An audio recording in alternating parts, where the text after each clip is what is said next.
Post-traumatic stress is a natural reaction to an abnormal situation. Having PTSD does not mean that someone is weak, permanently damaged, or crazy. Trauma is something that happens to a person.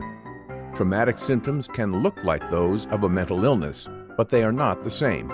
Just coping, trying to change behavior, or talking about trauma does not resolve it.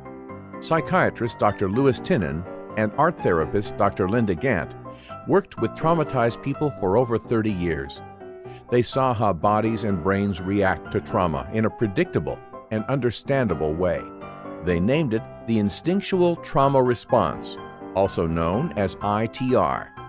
The predictable stages are the startle, a thwarted attempt to fight or flee, an altered state of consciousness, automatic obedience, and attempts at self-repair.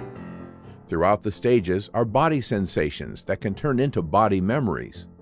Aches and pains from a trauma can become aches and pains many years later.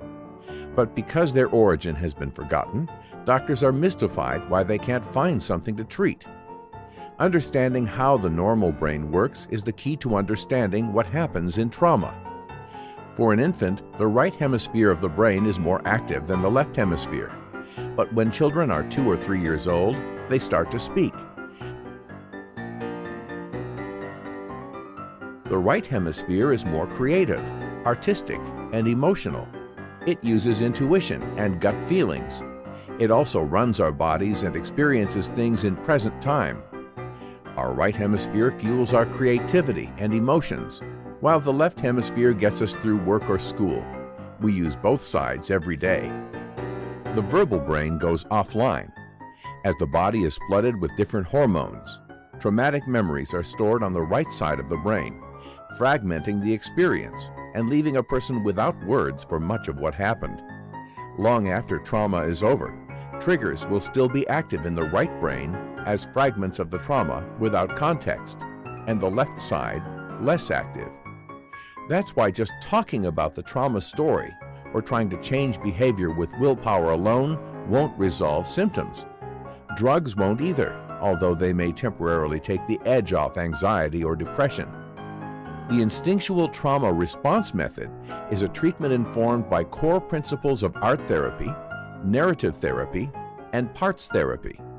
It helps the person recode the traumatic memories, like a computer, when files of memory are moved from one computer to another.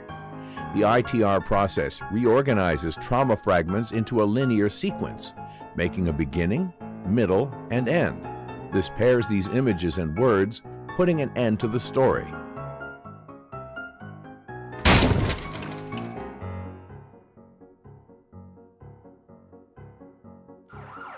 The brain can now process the memory and finally understand the traumatic event is over. This memory integration greatly reduces or eliminates the symptoms and body memories caused by the event, and allows a person to go on with life without feeling stuck by the past. The instinctual trauma response method, or ITR, is a systematic, integrated treatment that does not involve reliving a trauma. It works with the brain the way the brain works. We don't ask what's wrong with someone, we ask what happened to them. No matter what someone's diagnosis is, we treat the trauma first and see what's left.